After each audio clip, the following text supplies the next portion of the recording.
Hi, Johannes. Thanks for coming to the channel. Hey, hello. Thanks for having me. Very excited to be here. Yeah, it's gonna be a lot of fun. I'm a gamer myself. I play a lot of games, so I'm very curious about the gaming side of the whole VFX thing. So our topic today is essentially thinking like a VFX artist and VFX in movies and games. You've been in both worlds, so I'm very curious about the kind of stuff that you can tell us. But first, before we actually get to it, could you do a quick introduction and talk about your background, the kind of stuff that you've done, and what I don't want you to give away anything that's under NDA, but if you can share about anything that you're currently working on, that would be great. Yeah, so the name's Johannes, and I have been in VFX, the VFX realm, I guess officially around maybe 15 years now, although I've been always a computer file, graphic or file person. So I was coding games when I was a kid, like pixels and stuff, and when the whole 3D thing started. So I've always been quite into that kind of stuff. And although I made games as a kid, I somehow slipped into this, going into the movie business. I went to film school. Well, I went to different schools, but at the end, I ended up at Film Academy in Germany, and they have a pretty strong animation department. They have a technical directing course there, and we were like the second year, I think they did this back then. And from there, it was a very short jump to then start working in VFX for film.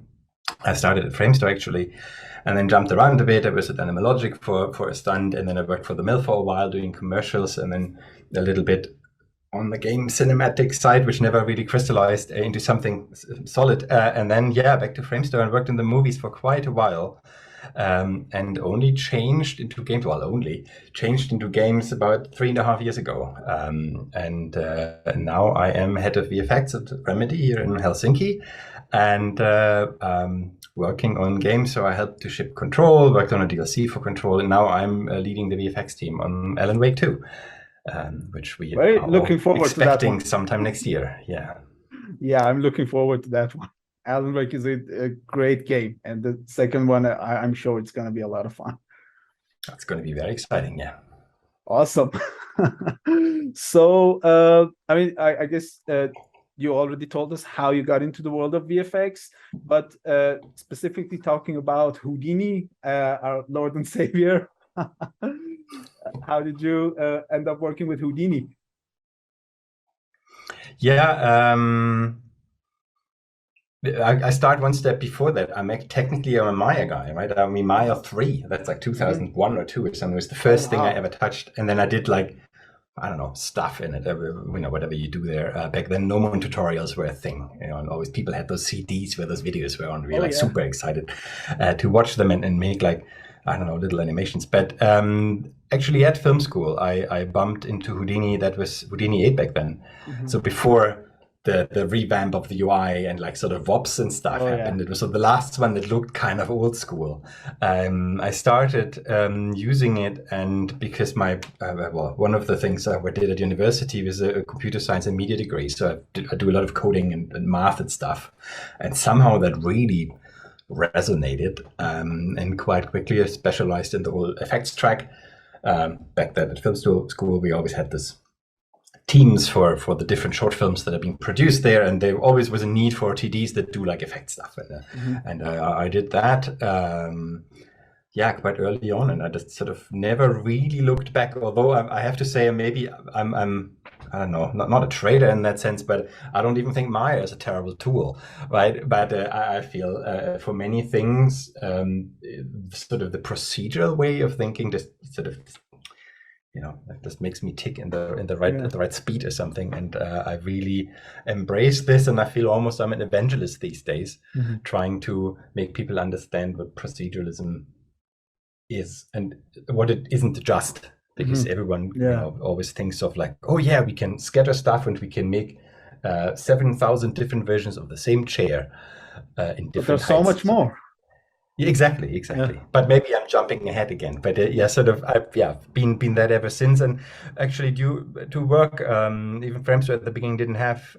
They had a very strong Houdini department, and then there was a bit of a slump for Mhm. quite a while. And we did a lot of in-house tool use, and Houdini was sort of the special Army knife or Swiss Army knife that we got out for the stuff that we really couldn't do elsewhere.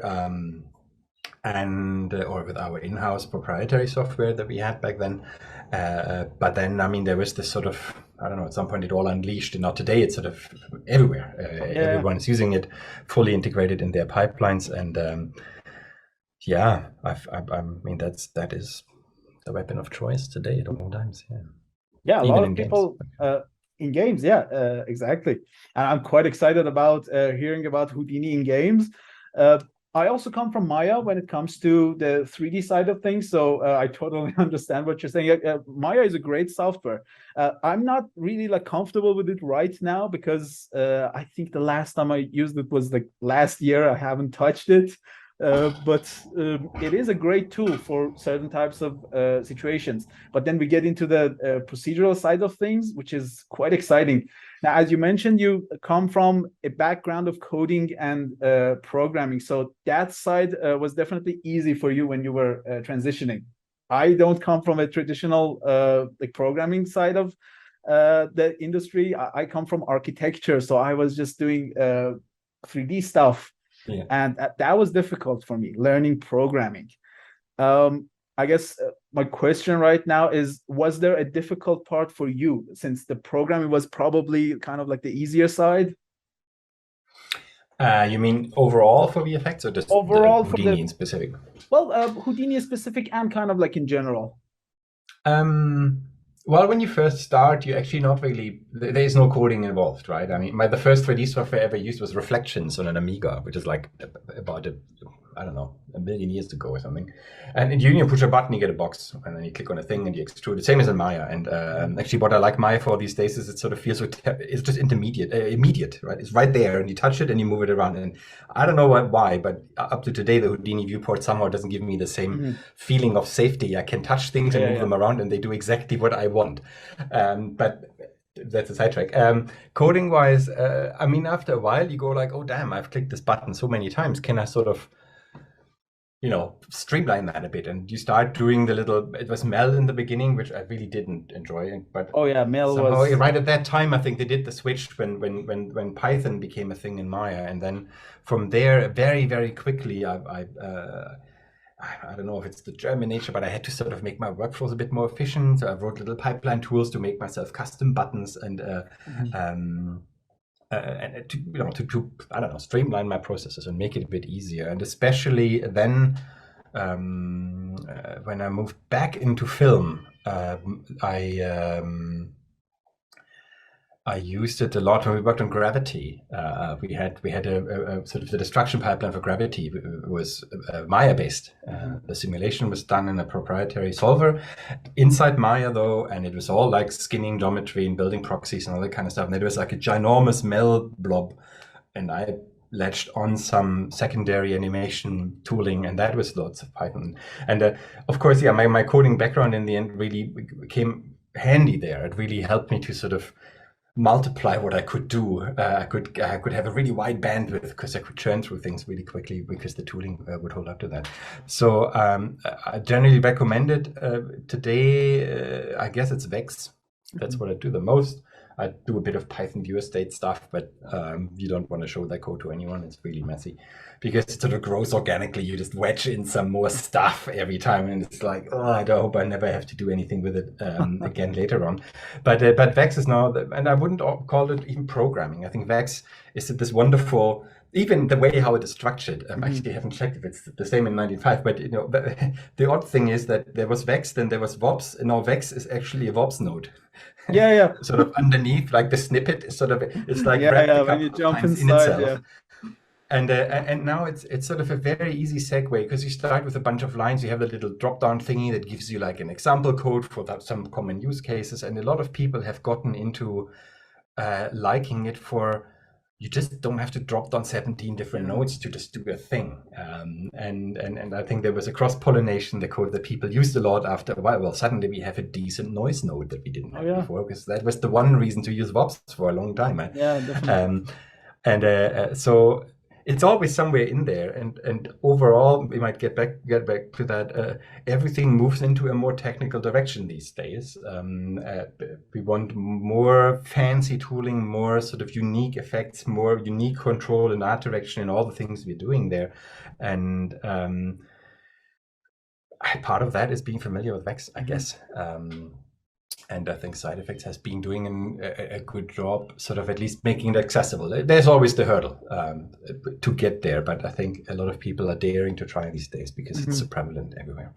Yeah, definitely. Don't know what you think about it. I mean, how's your Vex? Like, how's your coding going? It's actually going pretty good. I started, I'm a visual person, so at first I was mostly using Vops, but very slowly I kind of started to switch to Vex, and these days I only use Vops if I'm doing anything with noises and I want to see them. But besides that, I'm only using Vex because it's just easier. Honestly, like if you want to write an if statement in Vops, you have to jump through so many. Try a for loop. That's like 4D chess. That's so like bad. It's so bad.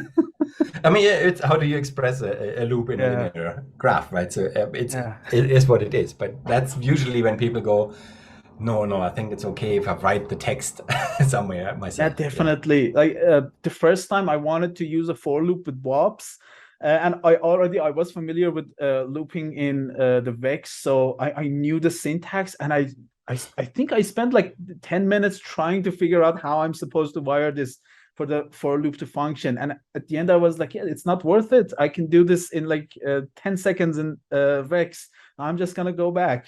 I only use Vops when I'm trying to use a noise and I want to see it. I want to play with it very fast. I don't want to write it. I think I'm probably just going to switch to Vex for that either, because it's just easier that way.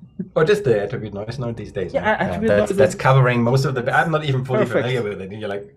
But it does most of the things you want. Even better than that, attribute float adjust gives you all of it. Like you have noise, you have the constant one, you have attribute randomizer. Float adjust. Yeah. Is that a built-in node? Yeah, it is. It was introduced in 19. I learned something today.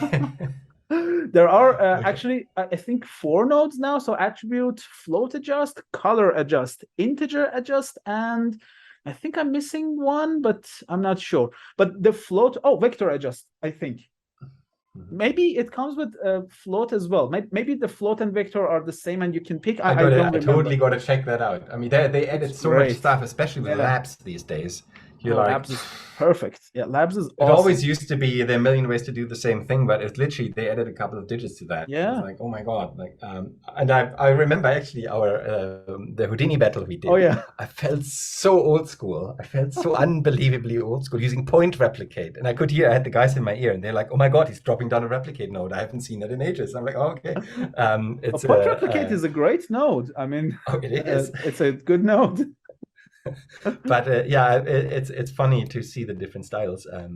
For my setup, I just used copy and transfer a couple of times. My setup was so simple, and after finishing the battle, and I looked at your scene file, I was like, oh my god, his scene is so complex, and you had so many lines of Vex, and it just looked so awesome, and I was so embarrassed by my result. Well, you hit the style right on the head. I think in terms of capturing the essence, I was like blown away in that short amount of time to get to this. I mostly focused on the rendering. I don't think I did anything. Exactly. I mean, this is sort of the part that I almost never do. I just don't, because the rendering is always one step removed. Either it goes on the film side, it goes through the rendering team, right, the lighting team. Looked at people and the game side. The rendering is done in engine, right? So it's I always feel like, oh damn, really, I need to look. It doesn't take much to make something look amazing, right? To do another notch on it, but I never had the time to do this, and it's amazing to see how gracefully you just put this out there. That is awesome. I think I switched to the rendering side like 10 minutes in. I just had a very basic setup because me personally, I live for the rendering part. I love the setups. I'm trying to get more technical. I'm developing my own tools. I released copy variants a while ago, and I'm working on an architecture tool set now, which allows you to just essentially do the architecture side of things in Houdini for an architect, not for a 3D artist. I wanted to be able to actually design a building, for example. But the rendering side is always the side that I enjoy the most personally. I love shading, doing procedural shading, especially. I don't like textures that much. Yeah. And it's a lot of fun for me personally. So talking about this whole thing, you've worked in the movie industry for quite some time, and then you made the switch to the gaming industry. Why did you do that? What caused it?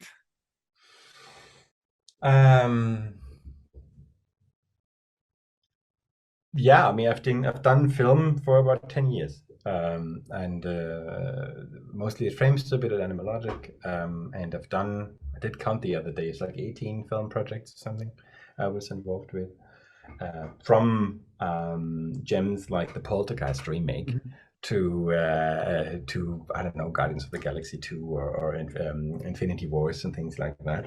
Some of my favorite movies. Infinity Wars.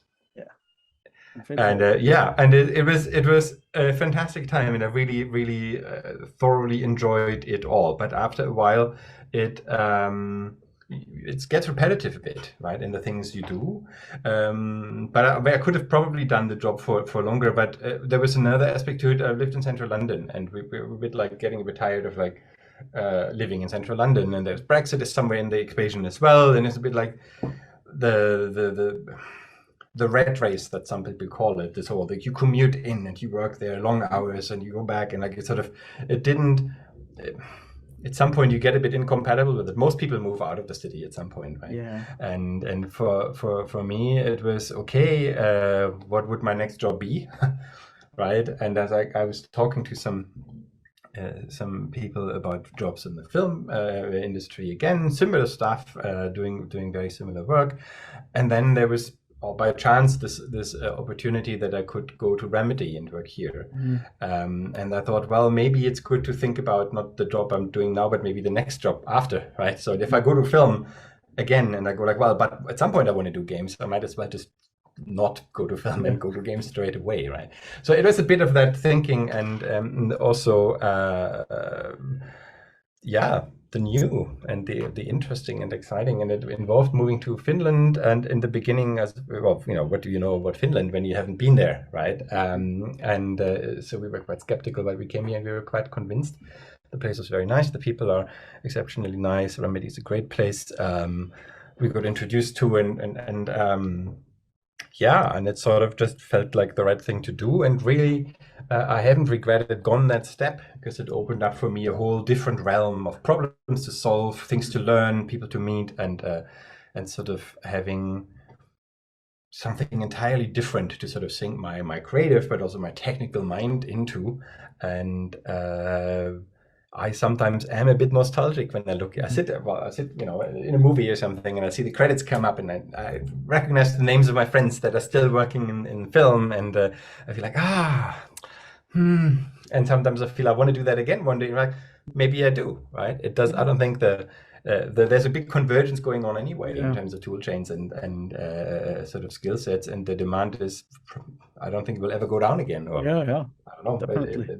I mean, game engines are becoming sort of kind of standard even in the movie industry. They are moving in that direction. I mean, the kind of stuff that you see with Unreal Engine, I know a little bit of Unreal, but it kind of makes me want to switch and just work for a while in Unreal, even when it comes to rendering, because well, especially if you like Archviz. Like if you do architecture visualization, I think that is that stuff is probably the first. Maybe actually Unity is driving almost more into that direction, into the industrial use of that tech. But absolutely. And why it's real-time turnaround. Yeah, you don't have to like offline render anything. Wait for hours to see your final result. And with like that, especially UE5 in Lumen, and so it's super impressive. It's sometimes a little bit, it's presented as if it's more seamless than it actually is. I toyed with it for a bit, and there, of course, are caveats and issues and problems, and some of those problems are really silly. Like you don't get the right AOVs to do a comp after or something. I'm like, it can't be that hard out of a shader to spit out the right AOVs or something, right? But I think all of that is a matter of time. Yeah, definitely. and maybe also hardware and tech. But if you're looking at virtualization, a lot of places, a lot of shops don't actually own hardware anymore. They just live somewhere in the cloud at scalable machines, and you can have your GPU with however much RAM you want and need. And then I think that will make it all much more accessible and prevalent everywhere. And it will more and more converge, I think. Yeah, definitely. I mean, with the speed that things are moving, a couple years ago, we didn't really have like good AI-based image generators, and now they're spitting out movies and animations. And the old question that are we going to lose our jobs kind of pops up. Well, personally, my answer to it is that no, we're just going to get more technical and we're going to switch to different ways. But I'm curious about your answer. I thought about this a bit since you brought it up beforehand, and I just happened to try out Midjourney because everyone does these days, Yeah. right?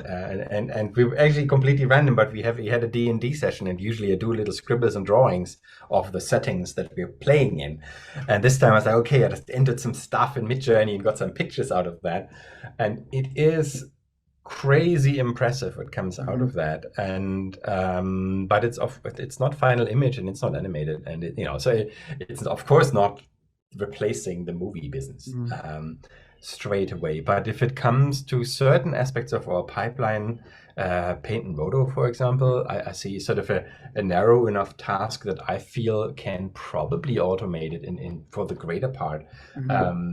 But also, I don't know. I mean, generative modeling can only be around the corner. I bet people already work on it. It's more like a training data problem. Like if we have enough photogrammetry, if a Megascan becomes big enough that they have this infinite library, and they feed this into a sort of a machine learning, a neural network of some kind, who knows what they can then generate, right? And so it will probably have a big impact.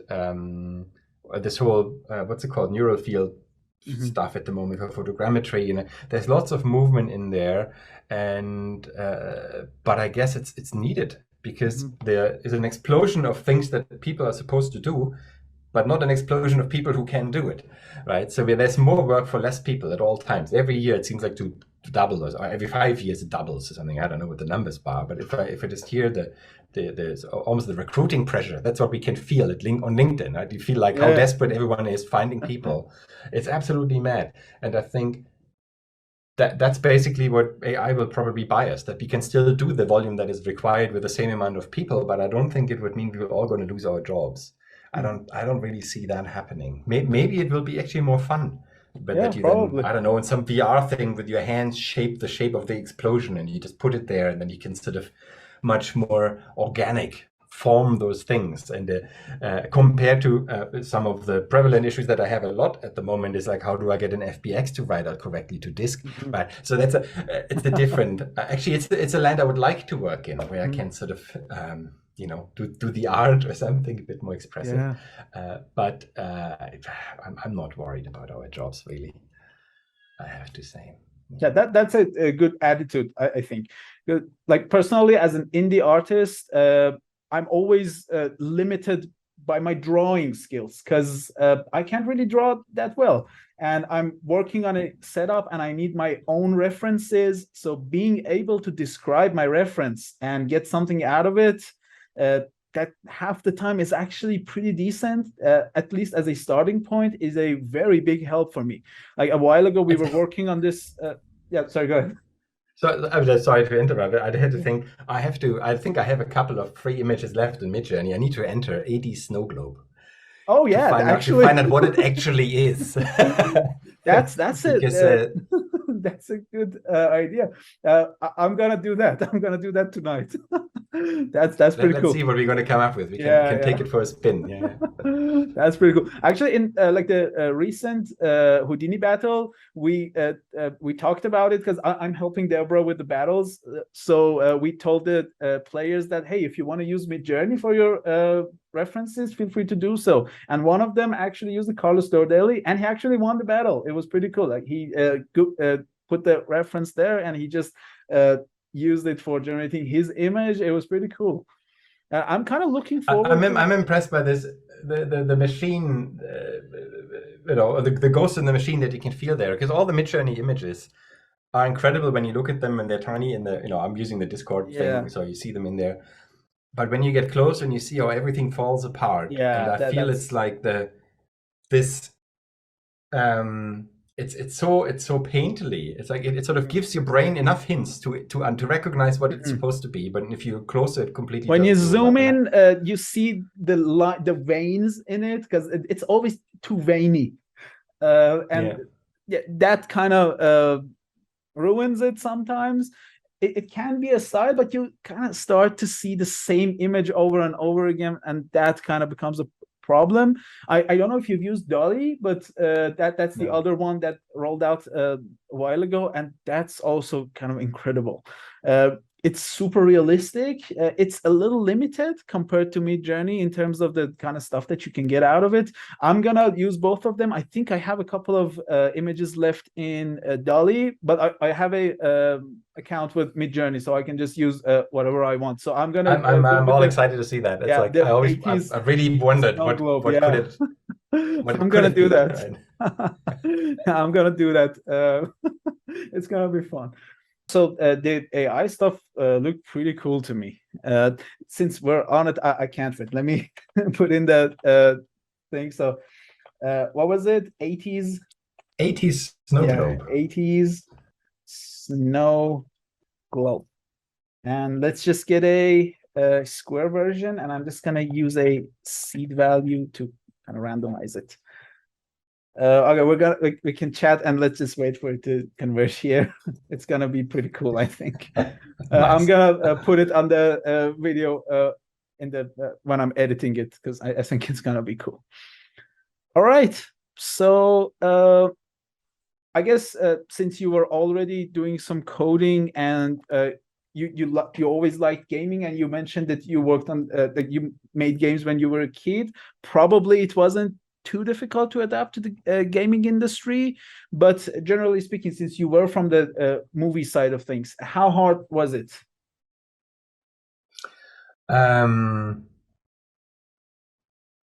Personally, I'd say not that hard. It was for me, it felt quite a natural step, a natural advancement.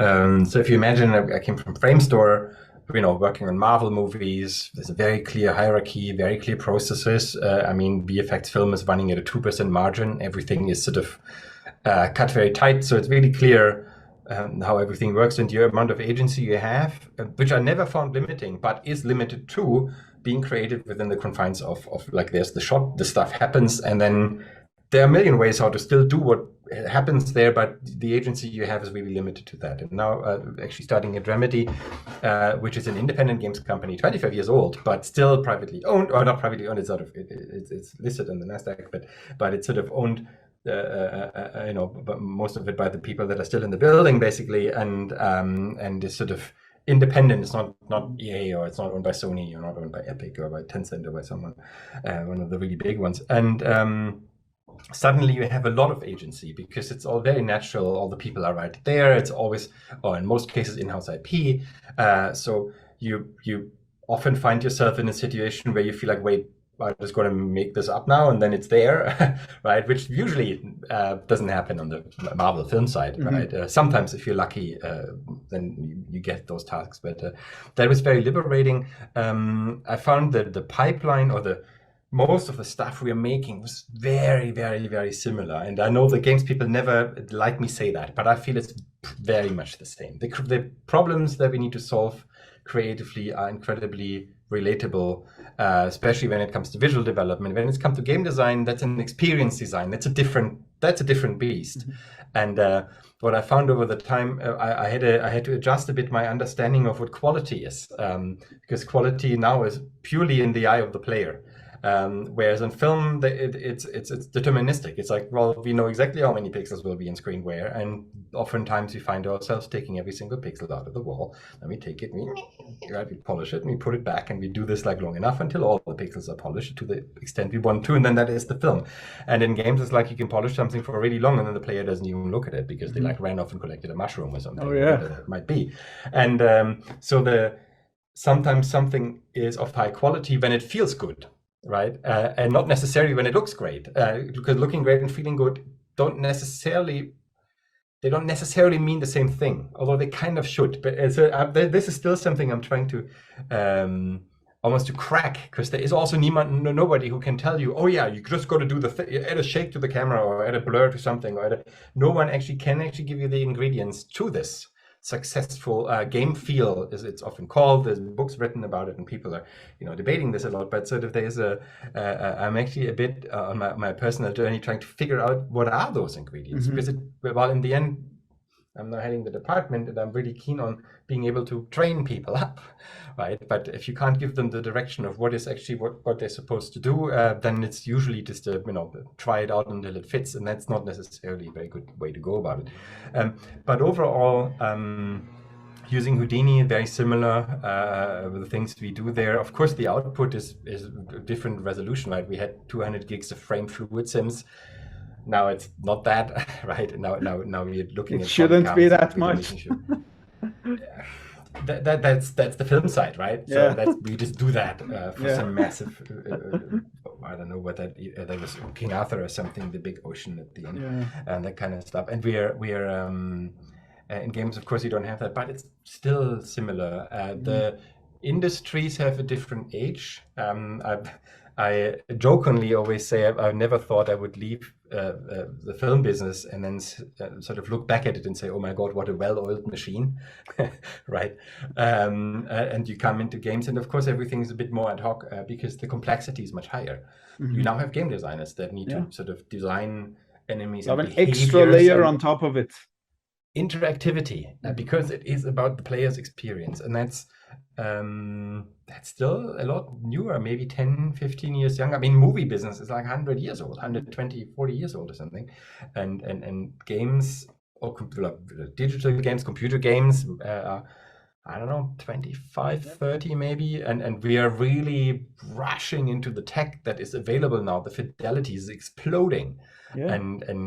But often I find ourselves still struggling with the very core principles of what makes a game a fun game to play. And all that in the mix creates a bit more of an agile flow of things, where you often find yourself not knowing what it is that will be coming out at the end of it, but you're starting on that journey, and it's a lot more iterative, and that's also where I'm rubbing myself against a bit, because I feel there needs to be something that we can do about it. Because I always like, there has to be something. We need to be doing something to give us sort of more of a fighting chance to really make the best that we want, really realize the best visuals, the best style, the best expression of, game features for the player and their experience, to make them have a fantastic time with what we're letting them live through. And that is a very exciting thing to do. It's not always easy, I have to say. It's not like, oh yeah, everything's fantastic. It's hard. At times it's really hard because, we don't know what it's going to be. So you're like, okay, but you know when it's going to be done by. So, Yeah. I mean, it wasn't long ago when we had like 2D games, and I remember playing with Sega or PlayStation 1, and things were just so low res. And like, I was a kid, and to me it seemed like very, very high quality, and things were so sharp. But when I look back at those games and compare it to what we have now, for example, with Control or Red Dead, the new one, Elden Ring, and things are just so different now. And so high quality, and you kind of wonder, you went this whole journey in a very, very fast, it wasn't, it was a very long journey, but we went pretty fast for it. And they seem quite difficult, and they seem, they still seem very limiting, but looking back at what we have and comparing it to what we have right now, it's just amazing. Things are so realistic. I think we're very close to even like the movie level of details, maybe a little bit behind, but looking at the sim data that goes in a game and comparing it with the movie, it's just very different, but the results are just so good, and you feel so good. And it's if you take the effect stuff out, right, the character pipelines are the same. Mhm. The same scanning processes, the same rigging processes, the same facial rigs, the same. So if we're looking at digital humans or Mhm. digidoubles for the film Mhm. side, and what we do for the game side is very close. Just the last step is sort of bringing it to game res, but that's literally a slider, Yeah. right? The VTO Pro and bringing it down. That's really, and that slider is moving to the higher fidelities all the Mhm. time. Absolutely. The speed all this has happened is mad. And I mean, when Nanite came out, they had this presentation, right? UE5, and Lumen was in there, and they had this cave, and they were talking about how many million triangles, they will be on screen, and how many vertices there is, and that we can now have infinite of them. It's all fantastic tech, and especially when you read about like how Nanite actually works and the approach and stuff, it's all very nifty stuff. I just had to think, who's going to build all that? Someone needs to model all this stuff. And we're talking about an exponential or at least square increase in sort of density of things that need to be on screen. Mhm. But we're not ramping up the team sizes at the same level, right? We're sort of course, banking now on photogrammetry or on things like, Megascan. You play, I don't know, the last 10 popular games, and you will probably recognize the same rocks everywhere or the same bits of fern everywhere and the same. Why? Because we actually need to cut those corners because we can't keep up providing that fidelity Yeah. in a traditional fashion of like, and that's almost a clash of worlds, because really what everyone wants is not to download the model from somewhere and use it. Everyone kind of there's a sort of an aspiration in the art to go, we did this ourselves. But then say no, I kit bashed it out, whatever I found on Megascan. It has a bit of a flavor to it. Although there's nothing wrong with it, but it's sort of you know what I mean. This sort of Yeah. we already have to cut those corners. We will never get there otherwise. And for the players, that they don't care. We don't think it's almost funny, like Unless the they're villain technical screen, right? people, they're not going to notice because you can play with the lighting, you can add fog on top Exactly. of it, you can add a flower on top of it, and like the whole thing looks different. And it's surprising with how few models you can get away with in the end, right? When you think about it. And so, and maybe it has led to that it cracks at the seams at times. I mean, how many games are coming out these days? And you can talk about Cyberpunk, for example, which was kind of a bit of a disaster, I think. But maybe it's Yeah. just a sign off that there was an infinite aspiration, and really it just didn't hold up getting there. I don't know the reasons why it all went downhill. I have it in the shelf, and at some point I'm going to play it when enough patches have come out. Probably by now I should play it. It's probably ready now to do this. But I think that is just a symptom of we have a hard time actually keeping up. Especially everyone has a hard time keeping up. So the consolidation that everyone and their dog is switching to Unreal, for example, is maybe one of the reactions. Not sure if it's good or bad, but you got to consolidate. You need other people that help you develop the games that you're making. You cannot do everything by yourself. I say that in a studio we have our own proprietary engine, for example, right? And this is a very conscious choice, but it's a very it's a tough situation because the air feels to get thinner and thinner and thinner. It's this race, and to keep this, to get to that standard. And part of the mix is it actually doesn't really matter how it looks. You can play a stylized game like What Remains of Edith Finch, for example, or Firewatch, or Minecraft, like one of the most sold games ever in the universe, or something. The graphics are very basic, but no one cares how it looks like, right? I personally think the consistency is the key. Like when it comes to the style, when it's consistent, you can like it. But when you look at, for example, a movie and the CGI stands out from the other stuff, that's kind of what makes you upset, because you know this is CG. But if all of it was like a box, then it would be okay. Yeah, you're absolutely right, and I think this is when you mentioned a couple of games, like Elden Ring, for example, right? I don't think it's a game that is sort of crazy about it's not groundbreaking. No, but it has a painterly touch to it. It almost looks a bit painterly. It has stylization on it, and maybe that also helped them to go like, hey, we don't actually have to, go bananas on the assets that we're using or something, or on other aspects of it, on the visual effects or on whatever else, and it still works. So there is sometimes I think everyone wants to be Naughty Dog, right? I mean, you look at Last of Us 2, which I find really is the tech demonstration for what a PS4 could do, right? I was like blown away. I had the shitty model, not the fancy one, not the pro one, the normal one, and it's like that was like, oh my god, this is amazing, and everyone wants to be there, but we shouldn't forget how much money the game cost and how much experience they have in making it and how much they iterated. That they're basically releasing the same game over and over again, actually now on different levels of revamping it.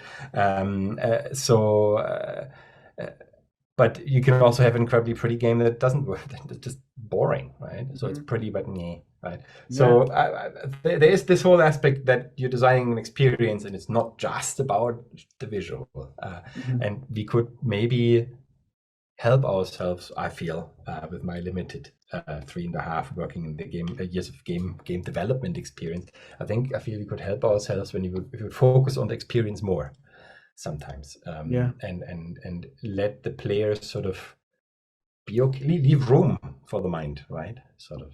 That's why we loved. I mean, the games we played. You brought it up earlier. I just recently played Max Payne again, or the old Tomb Raider, the first Tomb Raider. I mean, that's 7 polygons or something, right, for a character. Like really not a lot. Like the face is kind of like a triangle.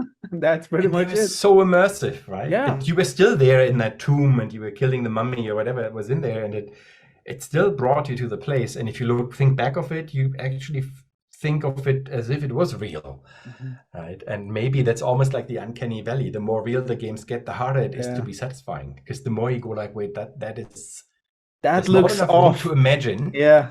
There's not enough room to imagine what it could have been. It's too close to what it should be, but it's not what it should be. And then it actually sort of doesn't do itself good anymore or something. Sorry, I fall down a philosophical tangent here. But well, that's true. Playing a lot of these games, the visuals are not the most important part of it. Like the feeling that the game gives you, it's just so much more important. And I mean, coming back to one of my favorite games of all time, and probably my favorite game, I don't know, maybe it's number one. I loved Control. It was I absolutely loved it. There were a lot of reasons why I loved it so much. One of them was that I just upgraded my PC, so coming from a very basic laptop that couldn't run a lot of games, it was the first game that I played. I was living alone in a pretty big house at the time, and I had just moved in, so the house was empty, and I was playing at like at 12 a.m. and seeing all these red signs floating around, and I was just freaked out of my mind. So there were a lot of factors to it, but I absolutely loved this game. And the thing that really stood out for me when it came to Control was the physics. And whenever Jesse picked up a box and just launched it, I could feel the weight. And that was like the thing that freaked me out the most. I was at the beginning of my career as a 3D artist. I was just kind of still playing around and just picking up stuff, throwing it and comparing the weight. It was just so fun. And you jumped around and the papers went floating in the air and you could feel the weight. That was like the feeling that I had never experienced with another game. And even right now, still playing a lot of different games, I still feel like that feeling for me was just something special. Whether it was it is you're absolutely right. It is the core of what I think of the game. I think this is the core thing is you going zip, pick up some chair or something and just throw it at something or someone, and maybe the levitation is part of that as well. You jump, you fly, power fantasy, which almost trumps anything else in the game. The narrative, like, of course, it's a classic comedy game. No one will be really clear on how to explain what actually happened. Even right now, I can't really. Lovingly crafted detail everywhere. This, especially this sort of a bit almost humorous world of like this agency that investigates supernatural with all those posters, even if you're late because the building shifts, it's on you or some whatever those public announcement posters are. The TVs are. And the guy, I remember, I don't remember the professor's name, but the one with the glasses was just that. Dr. Darling, I'm kind of nerding out in here because I absolutely love that game. But yeah, like the feeling, the world building helped out, I think, a lot. So, do you want to just talk about Control a little bit? Because I just love it so much. Yeah, I mean, I can talk about my involvement in it a bit, because I literally joined the team sort of in the shipping phase of the game, where well, as it is in game development, nothing's really settling early enough, right? It just about came together, all of this. And I joined in for the distraction stuff, the distraction development, and quite quickly built the tool chain to do all the astral plane, all the block things. So that's a different material. Before concrete and stuff, that was already done, but the astral plane stuff wasn't done, and then just sort of some additional features.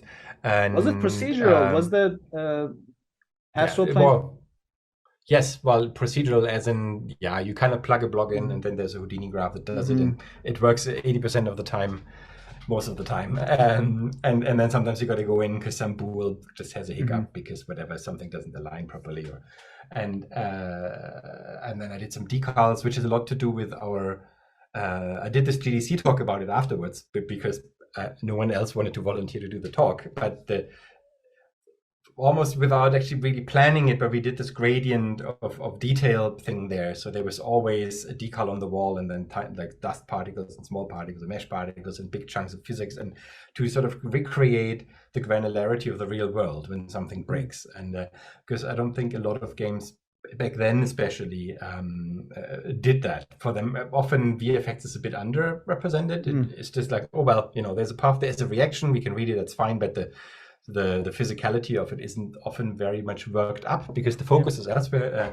And for Control, it was this material-driven thing. You got concrete, you got wood, you got whatever plant and mesh and astral plane as a material, and they would show different reactions to the physics impacts that you have, or bullet impacts, etc. And I worked on a couple of assets around that. I worked on those his barriers, which is a very game concept. I was like a bit confused because, of course, they make no sense. As soon as you enter combat, all the doors are locked, kind of thing, right? So I worked on a procedural system to make those a little bit more more interesting than they initially were. It was hitting the ground running, and it was really, really exciting to see how immediate you do something and suddenly it's in the game. I broke the build a few times, which was quite hilarious, because if you go to the quarry, the big open pit, in the distance you see those rocks, they hover up and down.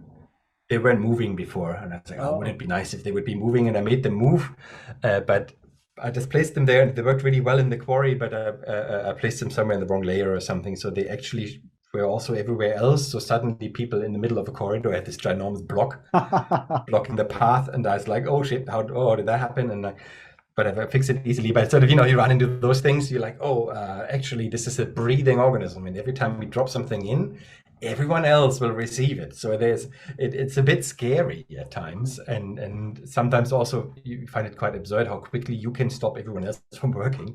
But it was a great experience, and of course, because Control was so well received, right? Especially sort of from the critics side of things.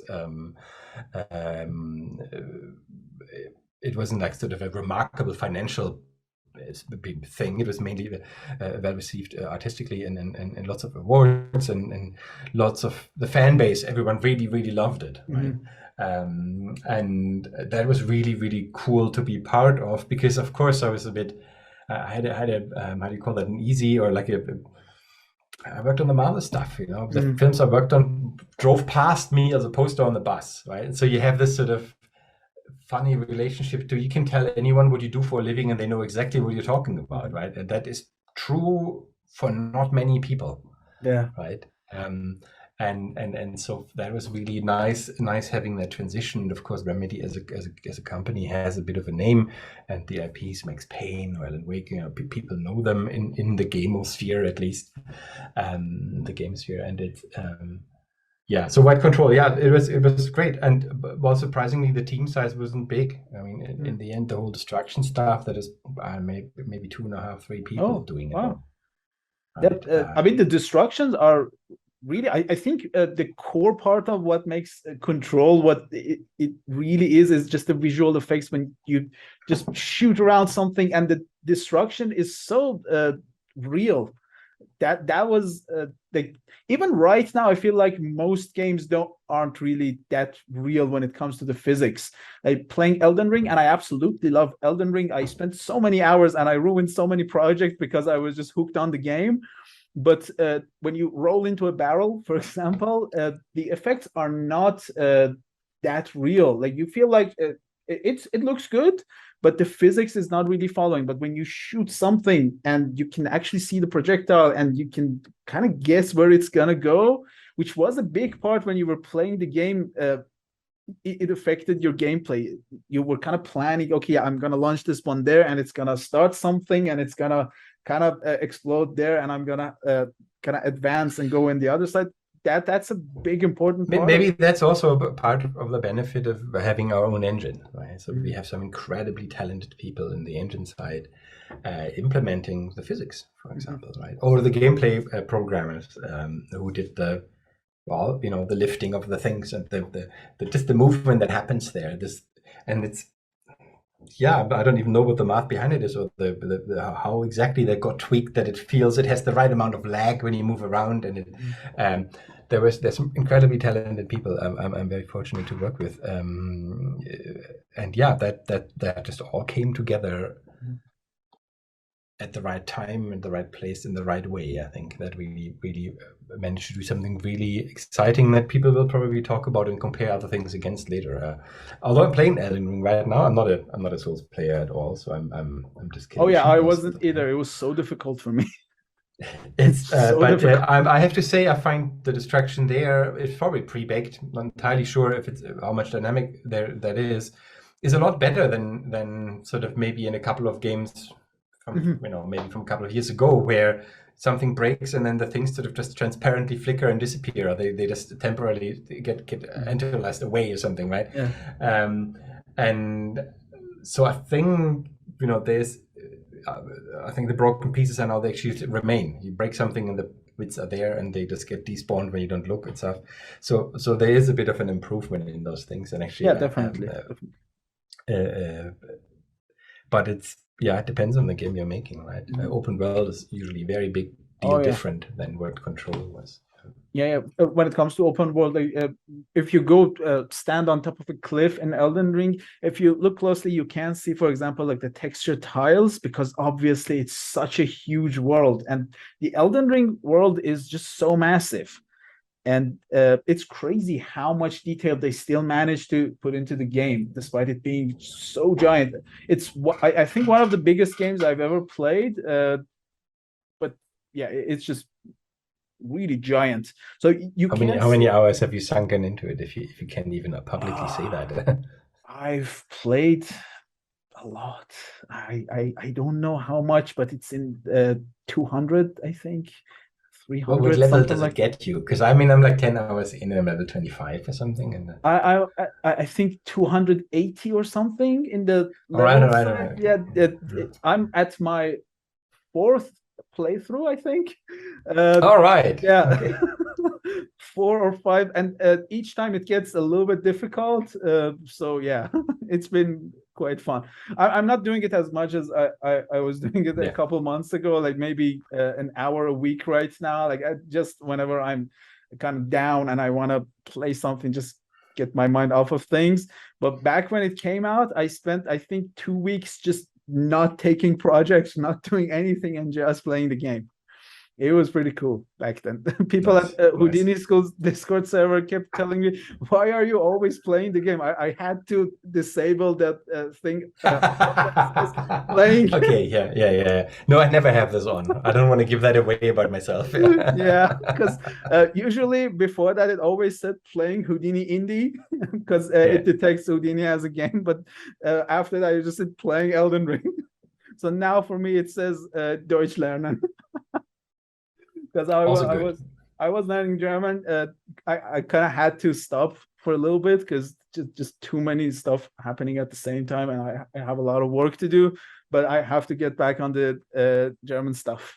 The difficulty is similar to Elden Ring, yeah. Oh yeah, it's kind of more difficult. I've been learning German for the past year, and I still get quite confused when I'm trying to make a sentence. Yeah, Houdini was easier.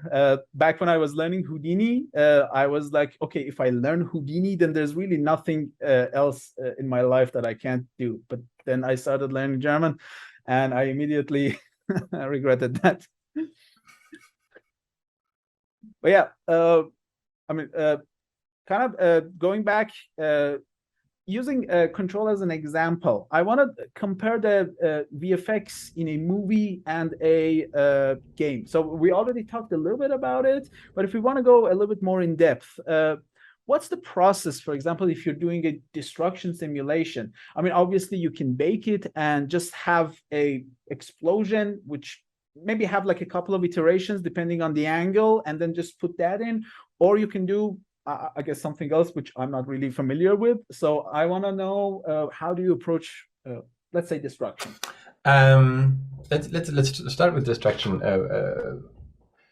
There are two aspects to this. One is sort of geometric, like you have actual geometry that's breaking, and that's I did this GDC talk about this a while back. But essentially, you have a model of something. I don't know, it might be a desk, and then that goes into a Houdini setup. We had an HTA that was sort of a monster, seven levels of hell, you know, one of those. But it did take the object and the different meshes inside as an FBX. You bring it in, the different nodes inside, the different meshes inside are named like wood or concrete or something, and then based on that, it splits it out, and then it does a Voronoi and some jazz basically to create different levels of breaking. So it's a bit like what the already fracture stuff does now, right? So first level breaking, second level breaking, and it adds, you know, whatever geometry magic, the little decals around the edges to create more detail than the geometry actually has with textures and all that kind of stuff.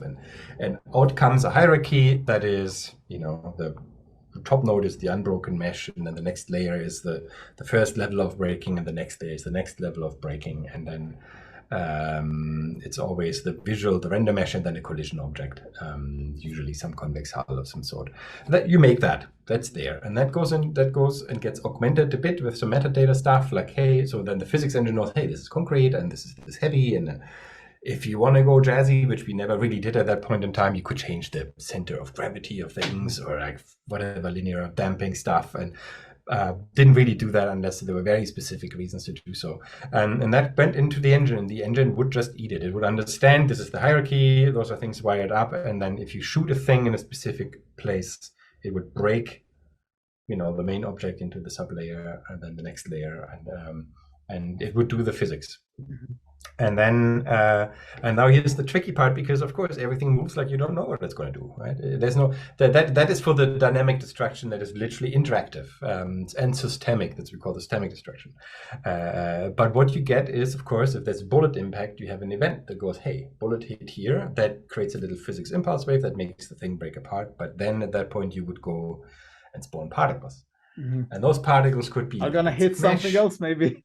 Yeah, no, it's just sort of literally like a Houdini particle sim, but in engine. So it comes with lots of caveats. You can have little mesh bits, and then you can have other emitters in there that do little billboard textures with little shrapnel on it, and then you have billboard textures of smoke, and those smoke textures are sprite sheets of potentially Houdini, or I think the most used smoke element on control is we call it the infamous remedy smoke, but I think that's a sim that someone did in 3ds Max at some point. Oh. Or I don't even know how. He's a Max guy. He did that back then. And the odd thing is, it's not a simulation that is based on the movement of the pieces that you have, because it doesn't exist. It's some sort of dust puff that in itself sort of has movement and detail on a flying particle, but you actually have 50 of them, and they all add on top of each other, and that creates the illusion of a continuous smoke volume or something, right? So it's actually you can't just use the shelf buttons. I always, you know, of course you can bake out a sprite sheet for a specific explosion, but then that's what you're going to get. But you can't make that then have 50 particles do the same thing, because it would look really old.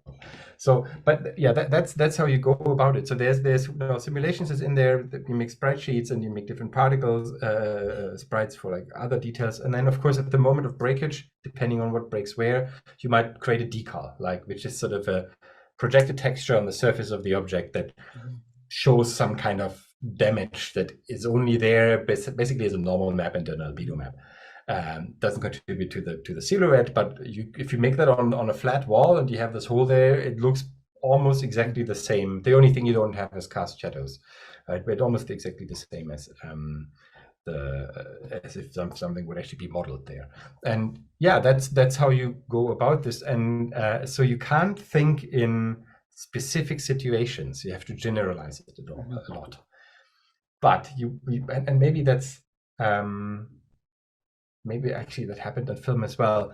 It is surprising what you can get away with. How much the eye and the feel, it just integrates it into something you believe. If it has the right components and the right density and the right forces and it sort of behaves believable.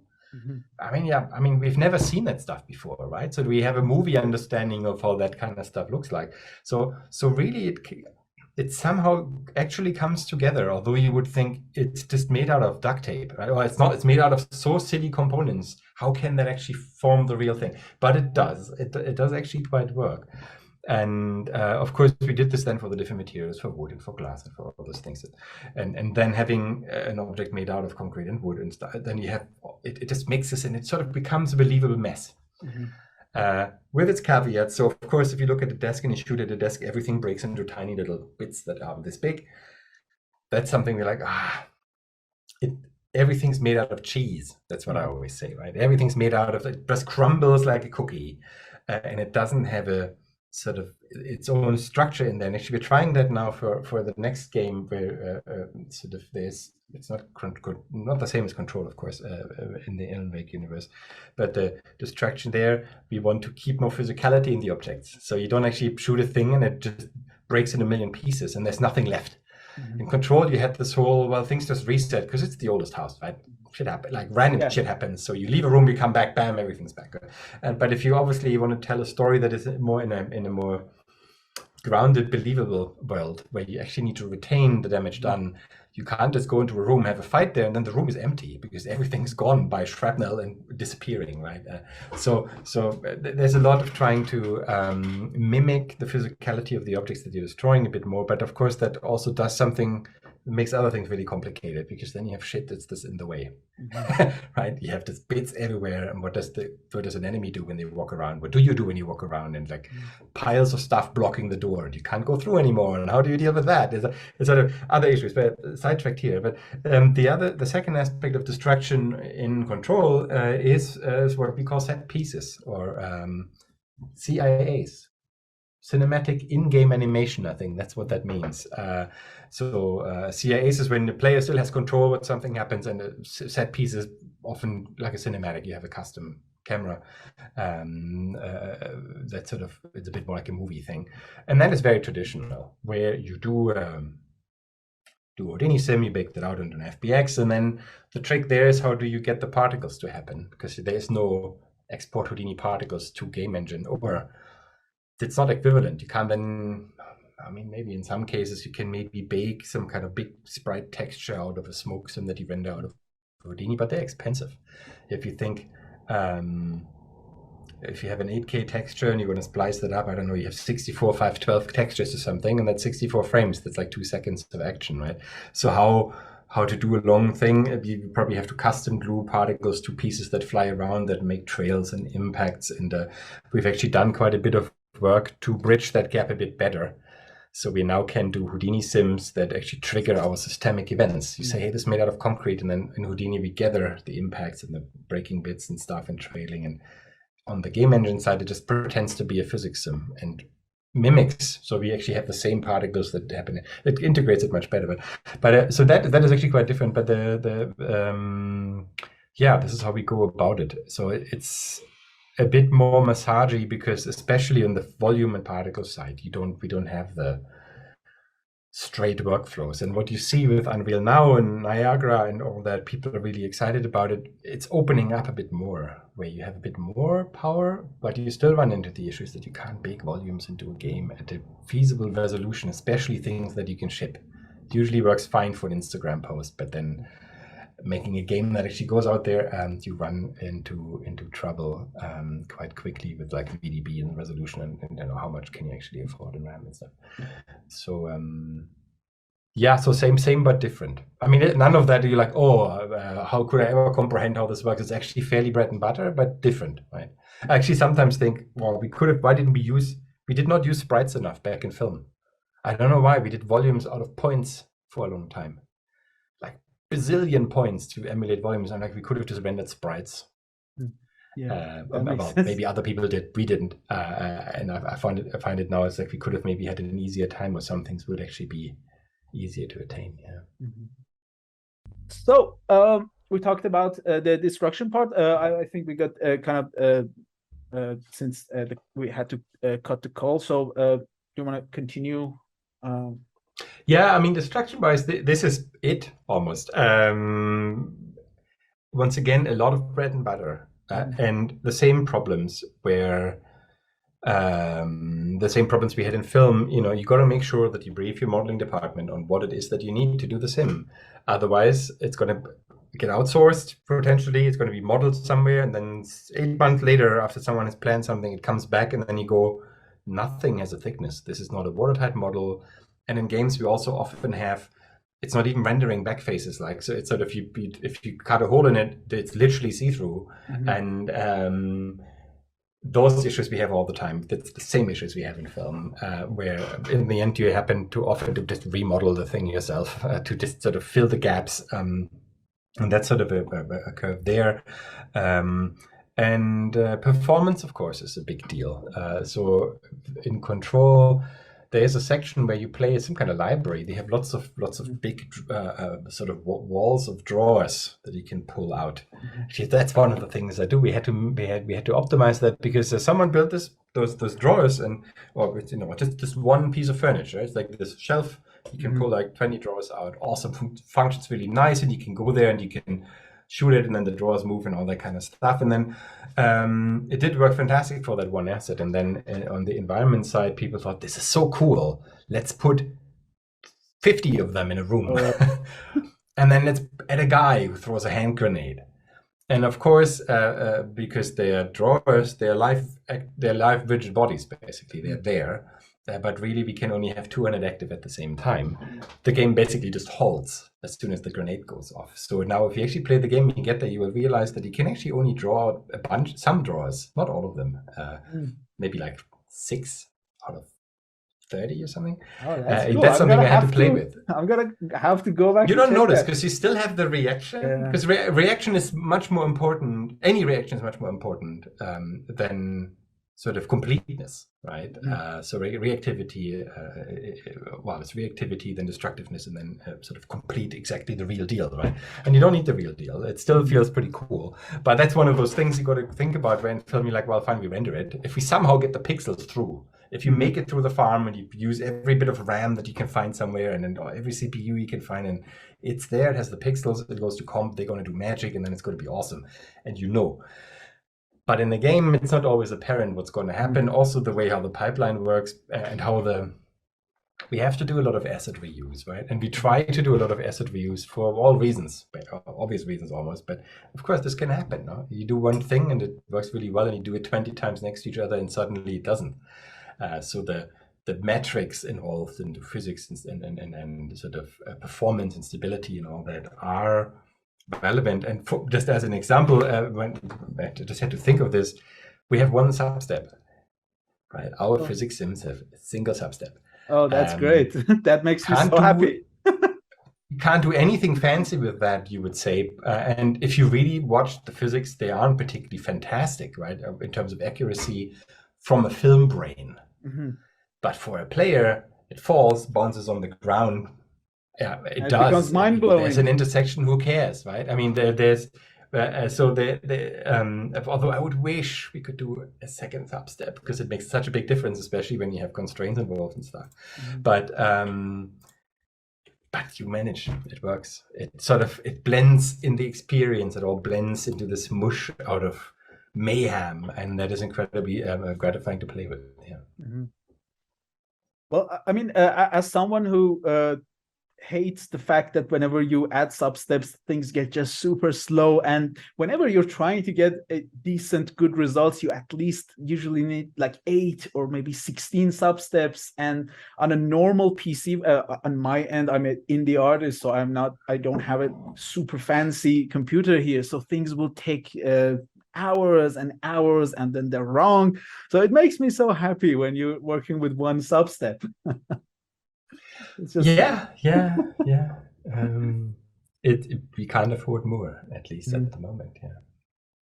Well, I mean, already, I think it kind of goes back to the whole consistency thing, because when it's consistent, even if there's something wrong with it, if it's not super physically accurate, since it's consistent, it's going to look good. It's going to look nice. And the player might not even notice it. And definitely they don't notice it. I mean, I'm a VFX artist and I still don't notice it. It's also incredibly forgiving, like mind-bogglingly forgiving. And players are forgiving. No one complains about the level of detail switching in games, right?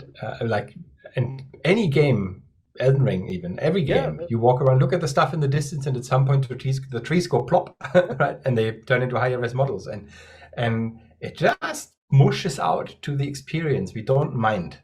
Yeah. Unless it people really breaks. Are really forgiving when it comes to games compared to movies. Like people complain about a lot of the CG stuff in the movies. Like recently She-Hulk came out and everyone is complaining about the CG. I think it's a very small group of very loud people on Reddit or something that get magnified. I mean, sure, it's terrible. It's absolutely terrible. Sometimes there might be some issues, but you look at overworked VFX artists who are just trying their best, and it looks good. So it's fine. Yeah, and also, I don't know the other things to worry about. If people really find it offensive that in some streaming series, what was it? The Eye of no, there was a film like the Third Eye of Doctor Strange in the sequel. Oh yeah, I remember that. Yeah, everyone went weird about it, and if they don't have anything better to do with their life, that's really sad. That's really all I have to say there. It's like. And then going in and trying to witch hunt people, like, oh, how could you have done this to me, that I had to look at this? And I'm like, oh my god, this is absurd from all angles. This is just like, really. if anyone has the right to complain about this kind of stuff, should be the technical people. And those people are the ones that, and they said it's fine, right? So those people are the ones that are actually defending it, because a VFX artist knows how difficult it is to manage this kind of thing. And then you take a look at Reddit, and people are like, oh well, originally in Doctor Strange, he was supposed to have the mark there, so they decided to remove it and add the eye, since they had to cover it with the eye. But I was like, well, they would have just removed it if that was the case. They wouldn't put something on top of it, because they were using the saying, oh yeah, that's why it looks a little bit off. But then you're like, no, just let it be. It's fine. 5 years ago, our movies were just like choppy, and maybe a little bit more than 5, like 10 years ago, we would have given them a lot of segue, but we're like, okay, it's fine. Like there are issues, but it's fine. But right now, people are. I think it's outrage multiplication. That's sadly what happens a lot these days.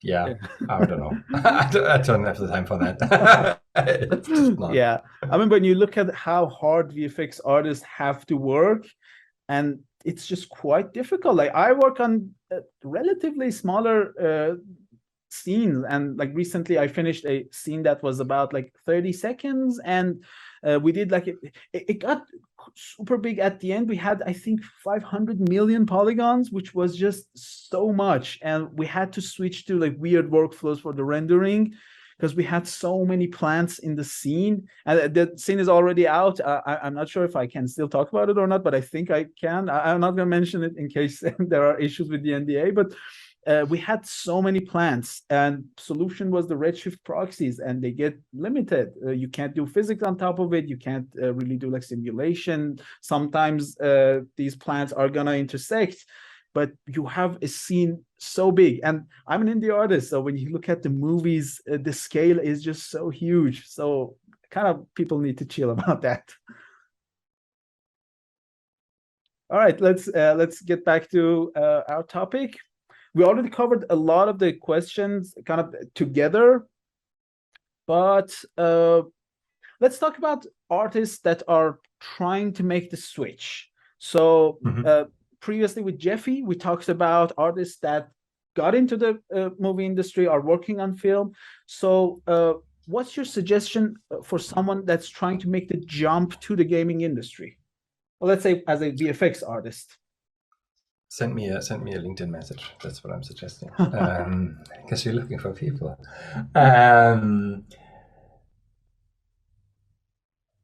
What can you do? Well, I think the main thing that you probably face when you try to apply somewhere, although the studios are slowly realizing that this is silly, is that they say you have no experience in games. How would you know? Because you have no experience in games. And really, I was lucky that I got the job I got, basically, because we still, even at Germany, they're sort of like, oh, well, it's, film and games, they're so different, and everything is doing. And I don't agree with that. I don't agree. I think actually the lack in experience design, the lack of experience in experience design, and understanding the reactiveness and sort of the quality differences that I talked about, or the funny way what quality means in games. Yes, but that is something we can learn, because it's sort of being compensated by basically VFX artists working on an incredibly high level of professionalism, to spec, on time, in difficult creative scenarios, coming up with solutions. And I think this is because the industry is a bit older, right? It's like, the digital VFX stuff 10, 15 years ahead of games. And I think there are so many people that have that attitude to come in and sort of have this incredibly deep fundamental understanding, for example, of Houdini and the workflows there, and somehow making things work. As you just said, suddenly you got to render something that doesn't fit in your render. How do you do that? And then you find a way how to somehow make it work. And I think this experience is sort of allows to adapt very quickly to that to any kind of changing demands. And so I would definitely tell everyone, you can have the confidence that you will be able to do it. In terms of visual and your eye and your artistic skills, if you're coming sort of from that end, but also on the tech end, on the technical side, if you know Houdini, if you know scripting, if you do some Python, stuff around that. So that it's definitely not a lack of that. What is always good, though, and depends on the level you want to go in, is either, let's say you're on the experience level, if you have leadership experience, running teams, if you know how to supervise people, how to give creative direction, how to run dailies, all that kind of stuff. Of course, that is really worth a lot. We're looking for people on that end, but also if you're more on the junior end, maybe it's a bit more important to then demonstrate, well, open Unreal and do some stuff in it, right? If you have spare time, demonstrate that you can work in a game engine, maybe replicate something you did for a film, just replicate that in Unreal, for example, or take one of the Unreal test game template thingies that they have there, and I don't know, procedurally whip up some world around it or something. And the spectrum, and that's a funny subject in itself, is like, it's not just VFX or I'm head of the VFX department. That's completely weird when you come from film. What is the VFX department, right? But we are sort of the people that do the stuff that no one else knows how to do it. Kind of particles and explosions, and then water and vegetation, but sort of also all the Houdini things. And then we write shaders, and we do sort of simulative stuff a bit, and set piece stuff and cinematics, and then sort of we find ourselves a little bit bleeding into what other people call tech art. Right, so technical art, so let's say a really good Houdini person that makes tools that other people use is a technical artist, and sort of to find the right role to apply for in film. They kind of go into games from effects TD and then come back to being a technical director again. I feel like so then called technical artist, because we don't have this funny thing of TDs, and they are technical directors, but they're literally the technical directors of a project. Right, they're literally just one person and is literally overseeing all the tech. Right? So it's a bit different there. So sometimes it's just a role name for us.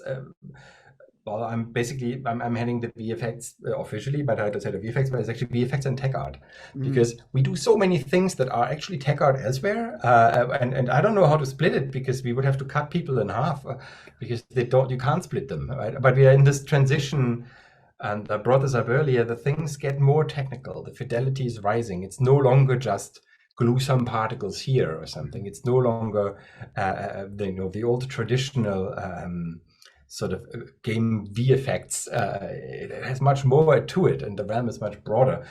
So people can find their home there from when they come from the film side, especially effects artists, but I think even environment artists. If you're in modeling, hard surface modeling, it's the same. It's absolutely the same. Character, even animation, I think it would be good. Animation is a bit tricky, because of course you have to think in cycles, right? You're thinking like everything's a crowd sim, right? Basically, you always have your loops, and you have your state machines that are behavioral machines that sort of drive what animation is blended and where. But I think the knowledge and fundamental creative ability that you have, for example, as an animator on the film side, especially when it comes to creatures, is like something the game side desperately needs. I think it really needs, because we need to get into more fidelity, and it's really hard to mocap the 17-legged tentacle monster. You can't just get this out of the capture suit, right? So that's I can only encourage that, really, and proactively just write emails to people or link them and go like, hey, here, I do film stuff. Here's my stuff. I did some Unreal stuff. Especially right now, everyone is desperate for talent. Like everywhere, not only in the film side or on the VFX or commercials. You will probably know that from sort of the things you're doing in your day-to-day. But it's the same on the game side, and it's a very good time to try to make that jump. And I'm quite serious. I mean, if anyone's interested, just send me a message. I can always give, worst case, I just give bad advice or something. But there's something that can be done about those things. And yeah, definitely go and ask. I don't think the hurdles are as big as people think. Well, that's some good news, because I feel like personally, at some point in my life, I also want to experience the gaming side of things. So I'm going to message you in a couple of years. Absolutely, yeah. So you talked about the roles at the VFX side of the gaming industry. So you've been a principal VFX artist at Remedy. You're the head of VFX at Remedy. Can you explain a little bit what these roles are? Yeah, I mean, the one thing is just a classical seniority scale, right? And I think on the film side, there was, just about when I left, there was a funny development. It started with there's juniors, there's mids, there's seniors, and then there was kind of nothing. And I think on the film side, we started introducing effects supervisors, right? We had a senior VFX artist, and then the effects supervisor was the next, or effects lead actually was one, and then effects supervisors. Why? Because people are around longer in the business, and they need to go somewhere. And not everyone can become a CG soup, because I mean, at some point you have less people there are less roles available, right? So you somehow need to give people the chance to grow. Games, at least for Remedy, for us, what we're trying to do is junior, professional, senior, principal, and then kind of an expert level. That's just seniority. So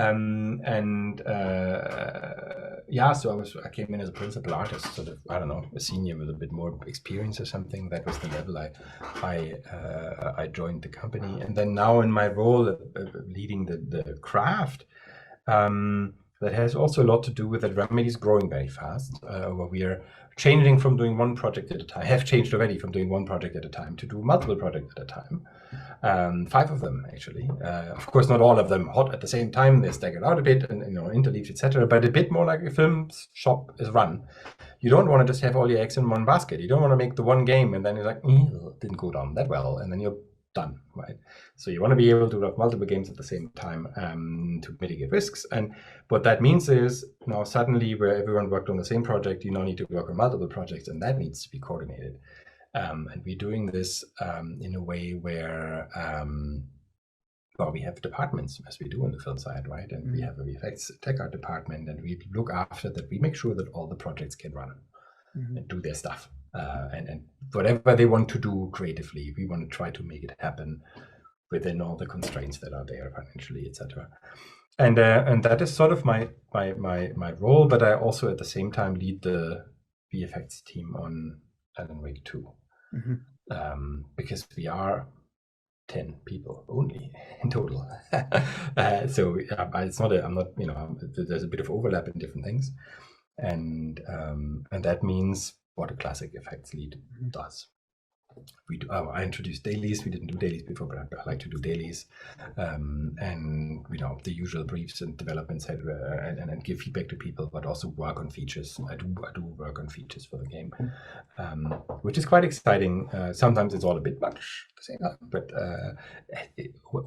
where has it ever been different, right? Yeah. So it's always Exactly. a bit too much, and that has been very rewarding. And we really at the moment at Remedy, because we're growing, 350 people now, and we have an office in Stockholm now, and we sort of there's a bit of growing pains at times, because it is so many different things, and you want to retain the great culture that we have, the ability to feel like you have agency over your own career, but also over the things you're making. It's easy to make something that actually makes it into the game, really also for the players to experience. And that is, how do you retain that? How do you not become like everyone's worried that we turn into like a cog in a machine kind of thing, which I don't think can ever happen anyway. But it's very exciting. And of course, how do we make this all in a way that we can teach people what it is that we want. Like, of course, we need to hire more people. How do we hire more people without losing our visual identity, losing that we make something that it feels like a Remedy game? Like, if you play Quantum Break, or you play maybe Alan Wake 1 even, or you play Control, you're gonna recognize the Remedy smoke, because it's been around for a while. But the Easter eggs have a feel to them. They have a feel. It's like the Wilhelm scream. It's like, oh, well, I've seen that spreadsheet before. No, it's how do you keep that flavor? How do we keep that identity alive? And what is that identity even? Because before it was like, well, it's the same people, fine. But now it's a lot more people. So how do we translate that?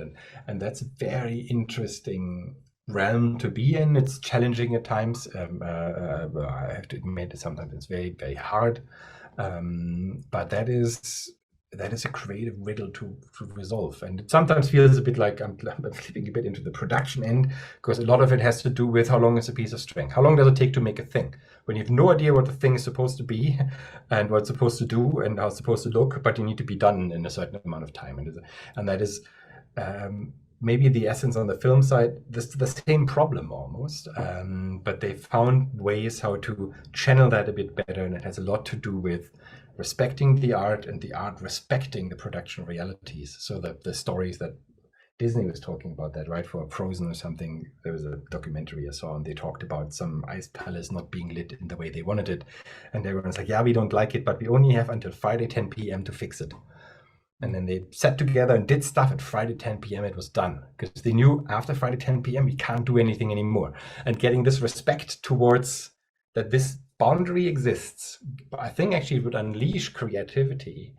Because if you start violating that, then it turns into a snowball and nothing's ever done, right? So and I'm thinking about this a lot at the moment, and it's maybe somewhere there we can find ways how that creative process also finds its own boundary and home, where we feel we can do what we need to do within the confines that are necessary to make games sort of not run over budget or deliver not on time, or all those things. That's sort of a bit the stuff I'm doing day to day. Yeah, thanks for that. That was super great. I'm sure a lot of people, including myself, are going to appreciate this. And I appreciate the pep talk. So people should be quite excited about the gaming industry, and I feel like the jump should be quite fun. We covered a lot of stuff.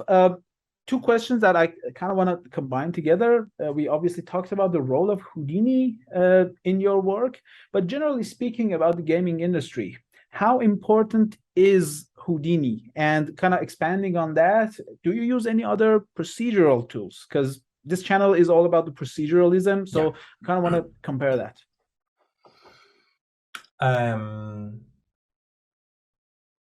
Let's start with the Houdini thing. It's important. Why? Because we need to build bigger and more high fidelity worlds with the same amount or less people than before.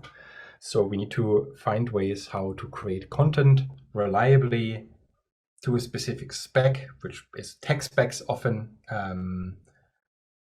repeatedly, because we need to iterate a lot, because we need to change things all the time, because we need to find out what the game experience is supposed to be, where the art is almost always kind of the second thought, not really, but kind of, right? Because you gotta, the corridor needs to be 2 meters wider, and you gotta rebuild everything again, or the canyon or the mountain or whatever it is.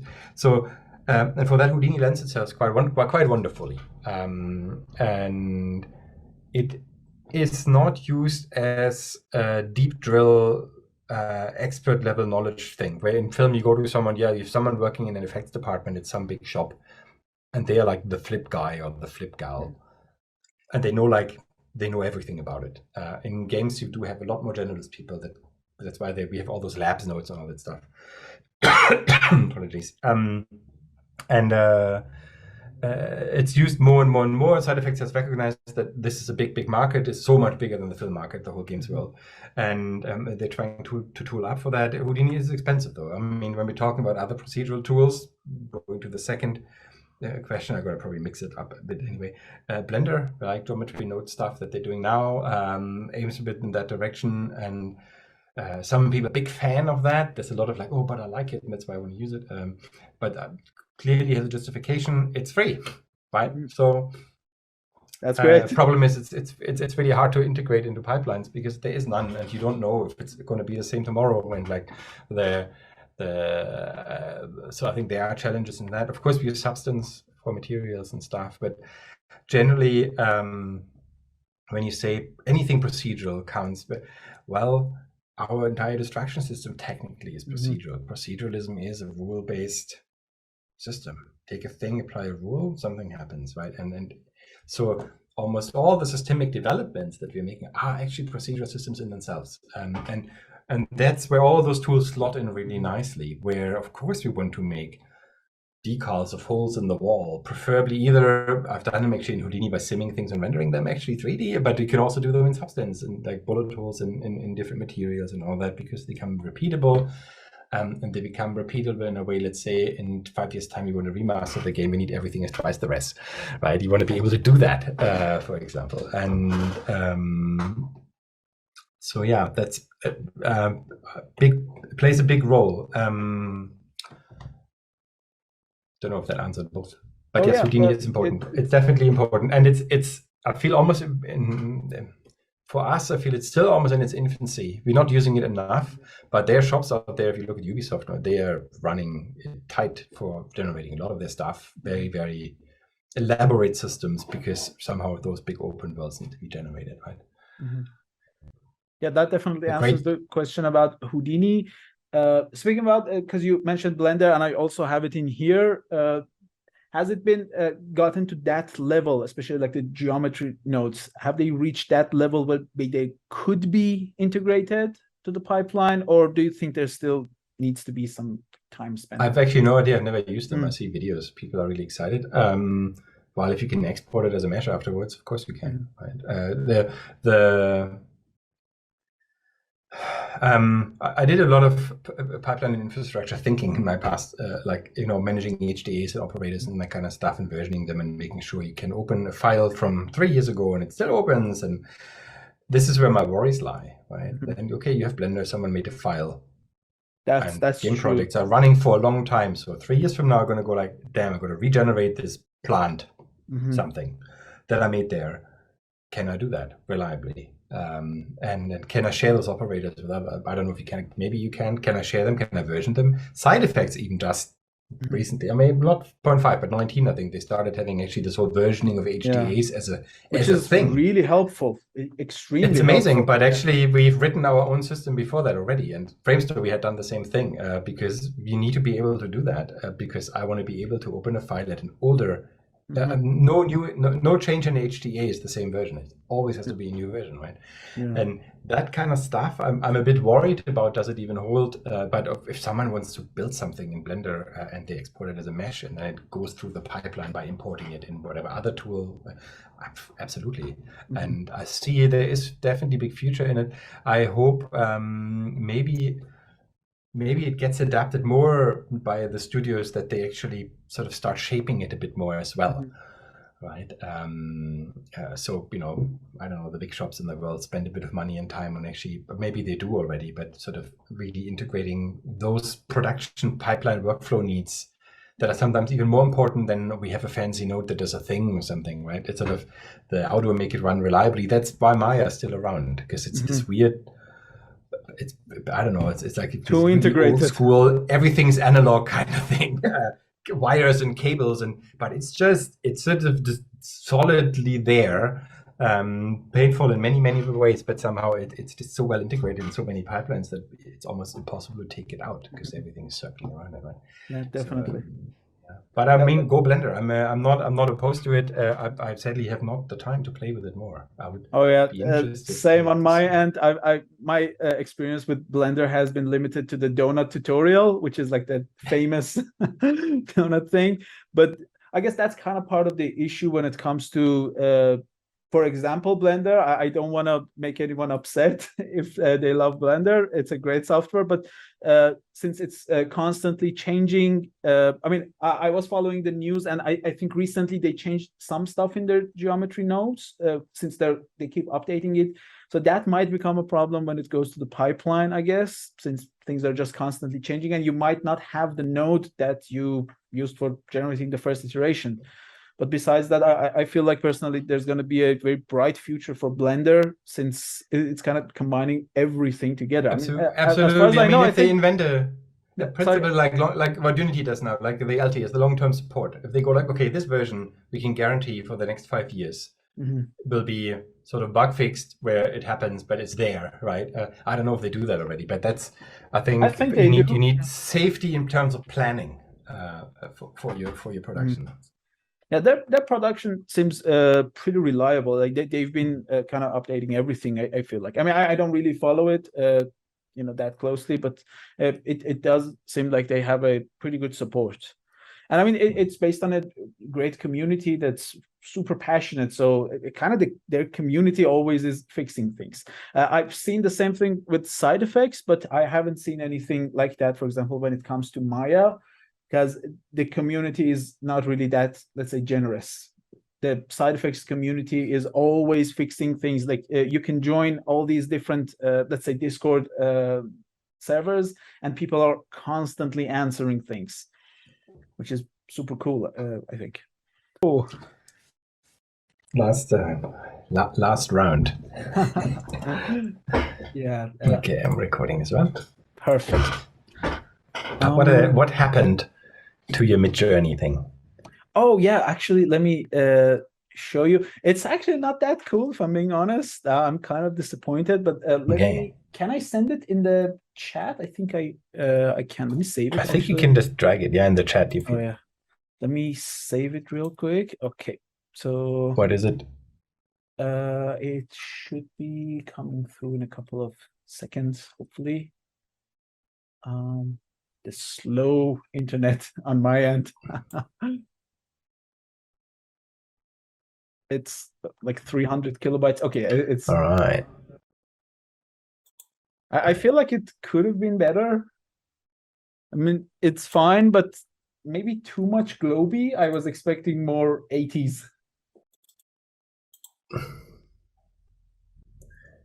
Oh, where is it? Oh, well, it is a snow globe. Yeah, okay, yeah. The 80s maybe 80s is just too vague. Yeah, probably. Like the first one on left has some 80s element at the bottom, but besides that, I'm not really seeing any like 80s elements in it. Would there be any? But you see, that's another sign why we never be replaced with AI. Oh yeah. Because you get a brief like that. actually, someone was posting that on the internet, right? Mhm. The AI will never take over our job, because the clients will never be able to describe what they actually want. Yeah, I saw that. Yeah, that's And very that's true. like, yeah, I mean, this is pretty much the example, right? Mhm. 80s snow globe, what the heck, right? And then it's like bottom left is almost it gave up. It's made a Oh snow yeah, it globe was and just a made. platform, and it's like, I don't know what to put on it. So I just leave it blank. I feel like it's mostly using the color as the 80s thing. Well, I was Yeah. mostly expecting maybe, I mean, the color is important. The color is correct for the 80s, but like maybe some like tech stuff, the over the top tech stuff, which is mostly related with the 80s, that would have been super cool. Like instead of this nature thing on the inside, maybe a little bit more tech stuff, and like the old school tech stuff would have been cooler. I But then did. you could probably use that if you would do Yeah, I 80s knew. snow globe and then type like whatever. Yeah, let me do What is that. 80s stuff? 80s style. Let me actually bring the. Should I share my screen for this? Because I feel like that would be probably better, Yeah. uh, so that we can actually see it. And let me close everything down in here. So many stuff. And I want to bring my Discord over. I'm trying to hide my contacts. Okay, this is good. So let's come up with our prompt for it. So by the way, this is a new version of it I just 80s. made. It's a little like this one, the one top right with the giant sun in the background. It's a little more 80. Yeah. Yeah, but it's still lacking a lot of stuff. So 80s style. But even saying 80s style snow globe, I mean, what is fashion of the 80s? Cheap clothing, Well, poofy this. hair. Yeah. So this was actually this 80s style snow globe, the one I just Okay. showed you. Yeah. So we still need to All be right. more accurate. So maybe colorful. I don't know. Yeah. Colorful. What else? Like I old mean, maybe school tech. arcade, Oh yeah. arcade, Yeah, plastic. definitely. Yeah. Um, Plastic. I kind of want to put what's the name of the blue lights that I miss. I know the name in Persian, but I'm missing out the name in English. The lights, the fluorescent lights. Yeah. oh yeah, fluorescent. Yeah. How do you write fluorescent? FL fluorescent. FLOUORE. UO. No. Fluo and then rescent is like RESCENT. Okay. Yeah. Fluorescent Yeah, I mean that is lighting, and oh, it's giving me fluorescent. Oh, there's a S in it as well. Okay, I wrote oh it yeah. with C. Yeah, it's a good thing I have Grammarly. It's super easy. Fluorescent lighting. What else can we add in there? Let me do a Google search. 80s Yeah, that's what I'm just doing on the side. I'm just trying to 80s snow 80s globe on the style. side. Maybe how about the like tape deck, cassette deck? Oh yeah. Cassette tape. So Cassette tape, cassette. exactly. How do you write cassette? Cassette Yeah, tape. tape. Yeah, and um, maybe we should also add. I guess it might get confused, but I want to start adding like the clothes stuff and like the whole vibe. Mm, like the hippie vibe, maybe. And I wrote that cassette. But hippie is not Yeah, 80s, right? actually, Hippie is yeah. older than that. Hippie is older. Yeah, So maybe that's good. There's a lot of maybe stuff in that's there good. Yeah. already. Let me copy it in case there's like an issue and it goes away. So let's just add a seed for it as well. And let's just. I didn't know you can even do that. I was like, oh yeah. Oh yeah, the seed is actually super cool, and there are other commands too. So for example, if you add like AR, you can give aspect ratio. So like 16:9, and Okay. it would yeah. I feel like for this one, square should be. Oh, this is actually it already looks pretty cool. I feel like we're getting somewhere. I wonder what it's going to put it inside. Oh, here we go. Oh yeah, it's putting something inside it. We're Top at, right, I'm tempted. oh yeah. Oh, it looks cool. I like it. It looks pretty cool. This one, especially like the fourth one and this one on the top. Now let's wait for it to finish. 78%. Let me see if I still have my if I have anything left on Dolly. And we can also use that one. Oh, these are cool. I like them.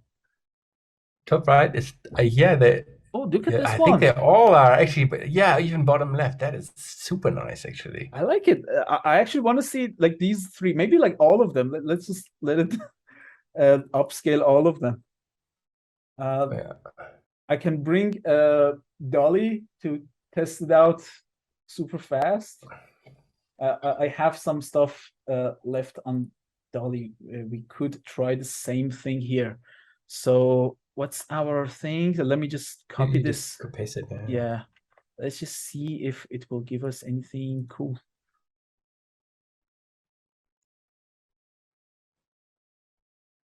If you look at the level of stuff on Dolly, they're super realistic. It's pretty cool. They do the art styles, right? Yeah. Why you're out of. I'm out of. Oh, okay. Never mind. I thought I had some stuff remaining. Oh man, I think I get new credits at the end of the month. So well, then always good to follow up. Yeah, I'll send them to you when I generate them. I'm definitely gonna do it. Oh wow! Oh my god, that is amazing. Oh that is so cool. That's like, what is that, like VHS tape stuff or? Yeah, VHS. We could. Let's just start from the first one. Which one finished? I think this one finished. Yeah, this is pretty cool. And oh wow, look at this one. It looks really like an arcade, like the text and stuff. That's pretty cool. And oh wow, I like this one. Nice. This is really cool. This is 80s. This is 80s. Yeah. And it's the snow in the outside. It's also a nice touch. That's a nice touch. Yeah. And by the way, if the viewers don't know what we're talking about, we did that Houdini battle together, and the prompt was 80s snow globe. I kind of forgot to mention that. But yeah, this was. I like this one too. Why isn't it loading? Is it still working on it? No. I don't know why it's taking so long to load. Okay, there we go. Here we go. This is nice too. I'm actually super happy with it. That's cool. That's quite amazing. That is quite amazing, especially for something so abstract. I mean, what the heck is 80s, right? I mean, I was struggling with that. I was hoping for like a better theme. Right, there is a very challenging theme, I think, and that's really cool to see how that can spark such a great. If I remember correctly from our battle, we also had like the something with the plants, and I was really hoping for that one to come up. Exactly, you could. Yeah, that was just like my style. I love working on plants. I'm hoping to bring that one back, maybe in one of the future. That was the event that I had no idea. Like I didn't know the prompts either. That was like my first time coming, and I really wanted to like do something like that. I need to learn a bit of rendering stuff. I need to look into the stuff, and then I hope I can join again in another battle. Oh, that would be super cool. That would be super cool. Did we increase the time? Oh, we didn't do that in our battle. So that was my suggestion when I came on board for the battles. I increased the time for 15 minutes. So now the battles are 1 hour. In our battle, we did 45 minutes, and that was really stressful to. That was very frantic. Yeah, I remember. Yeah, that was not enough time. But now with 1 hour, people are actually submitting like really nice renders. Everyone's rendering, and then they have some time to affect it. Like in the previous one, I think everyone had like renders. Let me stop sharing. Yeah. All right. Cool. We've covered everything. I think we've covered everything, and we brought the snow globe, which was super cool. Something I was really looking forward to seeing. I'm gonna do some further iterations. I'll send them to you. I'll probably put them on the screen whenever I'm editing this. But the results that we already got was just super cool. maybe some like playing around, adding maybe some old school sci-fi elements to it. But yeah, that was pretty cool. All right. I think we're done with the questions.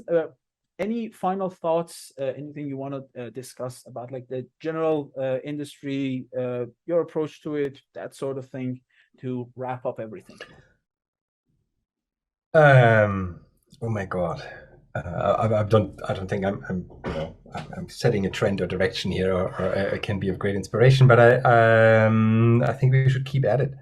I think it's an incredibly fascinating, challenging field to work in the creative industries as a whole, for the film side, for the game side, and yet there's always things that are, well, even terrible. But then we need to fix them. That's what I find, and may it be the working conditions on the VFX end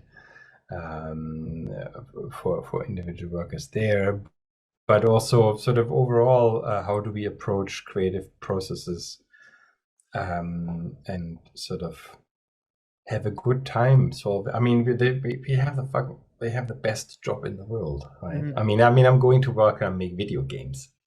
Like right? That's something you want to do from when you're a kid. You're like, or the movies. I mean, it's both, right? And that's what it should almost feel like. Of course, it's a job, but I feel there's something in there that we can use this incredibly creative environment with so many incredibly fantastic people that are so good at all the things that they're doing, and